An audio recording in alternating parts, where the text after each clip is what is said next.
Chapter 6. Gruel. Gobbolino had caught 3 mice by the time the cook came downstairs, but she would not look at him or give him a word of praise. She set about making gruel for the orphans' breakfast. It was very thin and gray and unpleasant, and the orphans hated it.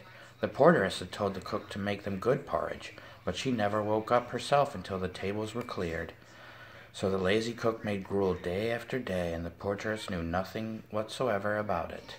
When Gobbolino saw the unpleasant gray mixture that the cook was stirring in the cauldron, he felt sorry for the orphans, and when her back was turned, he put a spell into the gruel that filled it full of sugar plums. No wonder their eyes shone with pleasure at their little bowls were filled. No wonder that they scraped them clean and shining so that the cook could hardly believe her eyes when the cauldron came back empty to the kitchen. She was accustomed to giving most of the gruel to the pigs. The next day, Gobbolino put caramels in the gruel, and the orphans shouted for joy. He also caught 5 mice for the cook, but she never gave him a word of praise, although he made himself as useful as 10 kitchen maids about the kitchen, wiping the dishes, peeling the potatoes, and polishing all the orphans' little boots. The little brothers romped joyfully with the other orphans, playing at hide-and-seek, touch last, follow my leader, and other nursery games. The baby sat on the porteress's lap and sucked its thumb. It gladdened Gobbolino's heart to see them so contented and happy. When he crept into the nursery to see how they were doing, the little brothers flew to clasp him around the neck. "Oh, our dear Gobbolino, our beautiful kitty," they shouted, while the baby crowed and kicked, but they had no time to make a fuss of him before the cook called him back to the kitchen. She said that mice had come out and jeered at her when he was out of the way. The next day was all bustle and confusion, for the Lord Mayor and his lady were coming on the morrow to choose an orphan to bring up as their own child, and everything in the orphanage was made ready to receive them. All the orphans' best white frocks and shirts must be starched and ironed, their hair put in curlers, their nails cut, and their shoes polished. In the evening, Gobbolino helped the cook and porteress to bathe them, every one, with many shouts and splashings and a great deal of water over the kitchen floor, which annoyed the cook very much indeed. The orphans that were being bathed by the cook tried to escape from her to Gobbolino. "Oh, dear, kind Gobbolino, do come and bathe us, oh, do." When the little brothers fell into the bony hands of the cook, they cried and screamed and made such a fuss that she boxed their ears in desperation and left the kitchen, to the great joy of all the orphans, who skipped about the floor in their little nightshirts, crying, "Hurrah, hurrah, hurrah," till even Gobbolino grew a little weary of them. In the morning, the cook was still so angry that she put salt in the gruel instead of sugar, and all the sugar plums in the world could not hide the taste of it. So Gobbolino made another spell and turned it into chocolate sauce. No wonder that the orphans' eyes grew round with wonder and delight as they sat round the table in their clean white frocks and skirts, covered with clean white bibs, all ready for the Lord Mayor's visit. No wonder that they polished all their little bowls until not a scrap was left, and then dug their wooden spoons into the cauldron and polished that too till it was gleaming and shone. And Gobbolino, watching them from the doorway, purred with joy to see them all so happy. But when the cook came up from the kitchen to fetch away the cauldron, her eyes nearly started out of her head, for the orphans' rosy cheeks were covered with chocolate sauce, and so were their clean white bibs, put on in the Lord Mayor's honor. No wonder that their faces shone with pleasure, or that their bowls were so clean and polished. The cook rushed away to call the porteress, who appeared in her nightcap, blinking with sleep, for she was no early riser. When she heard the cook's story and saw the orphan's bib, she turned quite pale. "Where have you come from, my little cat?" she asked Gobbolino, "and who was your mother?" "Please, ma'am, I was born in a witch's cave, and Grimalkin was my mother," replied Gobbolino innocently. "My little sister Sudica is apprenticed to a witch in the Hurricane Mountains, but I wished to become a kitchen cat, so I left home, and here I am." "I knew it, I was positive of it," stormed the cook. "Only a witch's cat could do such things. No cat could kill so many mice without the aid of magic. He may cast spells on the children. He may turn us all into herrings or bats or horrible reptiles. Do away with him directly, ma'am. Don't keep such a creature among innocent babies." The eyes of the honest porteress filled with tears as she looked at Gobbolino, for she had no heart to turn even a witch's kitten out of doors, while all the orphans set up such a weeping and wailing, particularly the little brothers, that they threatened to ruin all their best starched shirts and dresses, as well as dirty their bibs, stretching out their arms and sobbing. "Don't send away our dear, darling, beautiful Gobbolino." And in the middle of it all, the Lord Mayor's coach rolled up to the door, and the Lord Mayor's coachman pulled the bell.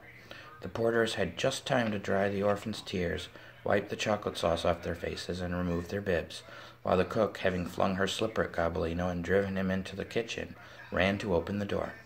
The orphans were ready with bows and curtsies and shy smiles of excitement when the Lord Mayor and Mayoress came into the hall. But the cook bounced back into the kitchen and slammed the door behind her.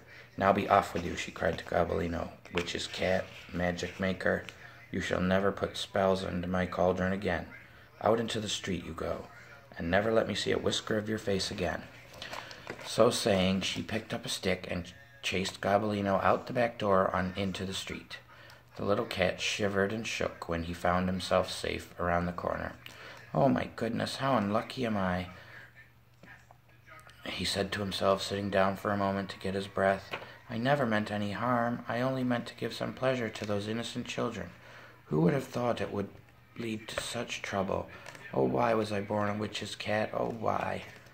But as he became calmer, he began to think that, after all, it might be for the best. The little brothers and baby, all of whom he loved dearly, were about to be adopted by the Lord Mayor and given a happy home. They would certainly be well brought up, and the baby would have a stately cradle. As for himself, the cook had never liked him and would sooner or later have turned him out. He sighed to think of the orphans' gruel, but the porteress presided over the rest of their meals, so they had nothing to complain of. "Some day I shall find a happy home," said Gobbolino, trotting along in the dust, and purring to think of the good fortune that had come to the little brothers. Chapter 7. The Lord Mayor's Coach. Gobbolino had not left the orphanage more than 2 miles behind him when he heard a far-off sound like the rolling of distant wheels and the galloping of horses. With his ears a prick, he jumped lightly out of the road in case the coach should run him over in its haste. For on the road behind him a cloud of dust was coming nearer and nearer, with such a thundering of hoofs, jingling of harness, and creaking of wheels as Gobbolino had never heard before. Presently he could distinguish 4 gray horses driven at furious speed, and could even hear the shouts of the driver urging them on faster and faster and faster.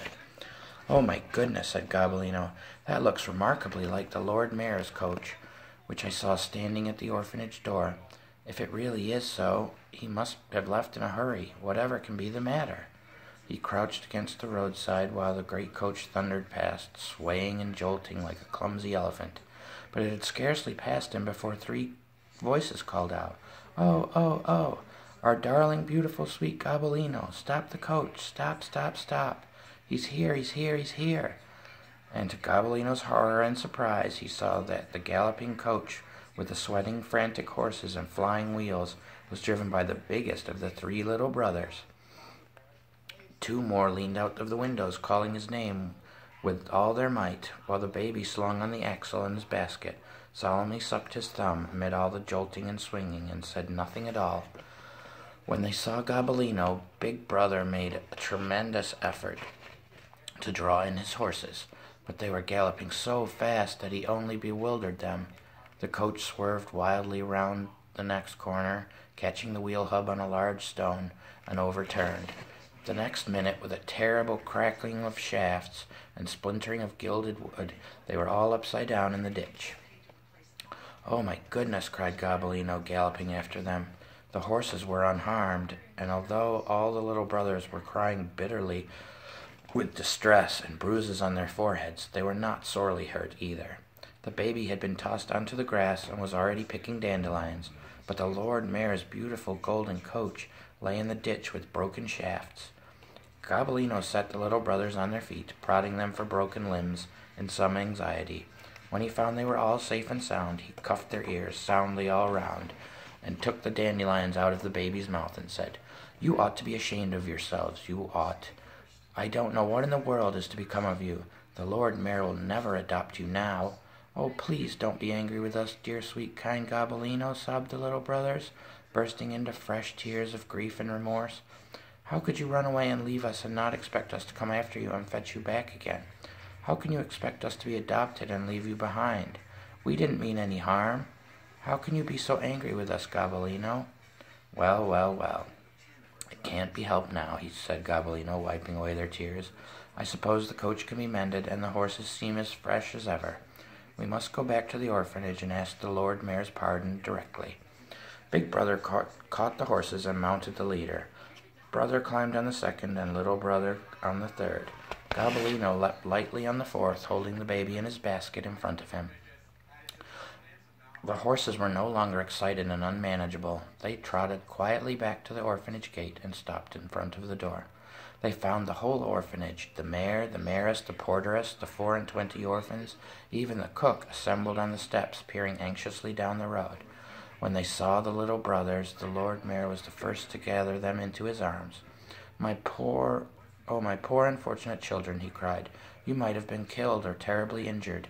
You might have broken your legs or cracked your skulls or been thrown out into the road. When you become my sons, you shall never, never run into such danger again." The Lady Mayoress hugged the baby in its basket and exclaimed in horror at the dandelion stains on its fingers. "Well, we must send for a new coach and take them home with us directly," she said. "They ought to be beaten," said the cook, disappearing into the kitchen, but the porteress had already found out about the gruel and dismissed her. By the time the porteress had put arnica on the bruises of the 3 little brothers and had scolded them well and told them to behave and kissed the baby and blown all their noses and kissed them again, the Lord Mayor's second-best coach was at the door, and it was time for them to start for their new home. The Lady Mayoress took the baby on her lap. The 3 little brothers scrambled aboard, quarreling as to which should sit next to the driver, and the coachman was just cracking his whip when the boys cried out in chorus, "Gobbolino, Gobbolino! Where's Gobbolino? Oh, please, kind sir, don't take us away without our little cat."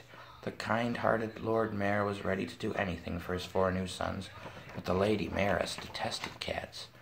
Gobbolino might have been left behind again had not the baby stretched out its little arms so pleadingly that the Lady Mayoress herself opened the door, and Gobbolino jumped inside.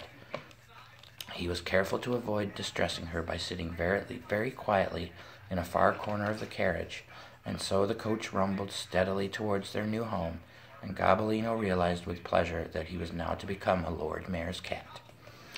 Chapter 8. The Lady Mayoress Doesn't Like Cats. The Lord Mayor's house was large and noble, and the nurseries more splendid even than the little brothers had dreamed of. There was a golden cradle for the baby, a rocking horse, soldiers, engines, and 1,000 different toys in cupboards and on shelves around the room. There was a thick, warm rug in front of the fire where Gobbolino might tuck in his paws and drowsily watch their play, and a high windowsill where he could sit and look down upon the courtyard, with the Lord Mayor's lackeys running to and fro, the peacocks that sometimes strayed from the Lady Mayoress's garden, and messengers that were constantly bringing great sealed letters to the door. The Lord Mayor and his lady were as kind and loving as any parents the little brothers could wish for. The nurseries rang with laughter and happiness. It was the house of Gobbolino's dreams. If only the Lady Mayoress had liked cats. She tried to hide it, for she had a heart of gold, and dearly loved the little brothers. But when she came into the nursery and saw Gobbolino there, she turned pale and put her hand to her heart, as though she might faint. When she saw the baby cuddling him, she shrieked aloud, and if any of the little brothers carried him near her, she begged him with tears in her eyes not to let Gobbolino touch her on any account. Gobbolino hated to displease her, and learned to hide whenever he heard her step on the stair. But she knew by a strange instinct when he was in the room, and as the little brothers would not let him leave without them, he spent many an hour crouching under the nursery table and wishing he had never been born a witch's cat. "For if I were a common nursery tabby or Tom, her ladyship would not feel so nervous about me," he told himself. The Lady Mayoress became quite thin and ill, for all that the mayor, the little brothers, and even the baby could do to rouse her. The mere sight of Gobbolino set her shivering, till it was her quite evident that she must soon take to her bed or pine away altogether. But before this happened, Gobbolino had made up his mind he would go.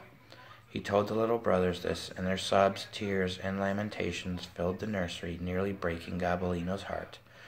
"You love your new parents, the Lord Mayor and Mayoress, don't you?" said Gobbolino. "Oh, yes," said the little brothers. "You are very grateful to them, aren't you?" said Gobbolino. "Oh, yes, yes.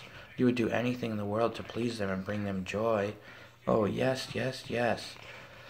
"Then stay with them and be good, dutiful, loving children," said Gobbolino, "and don't mind about me. Some day I will come back again and see what fine big boys you have become. I'm off to find a kitchen fire where there is room and a saucer of milk for a little cat, and there I should stay for ever and ever. Goodbye."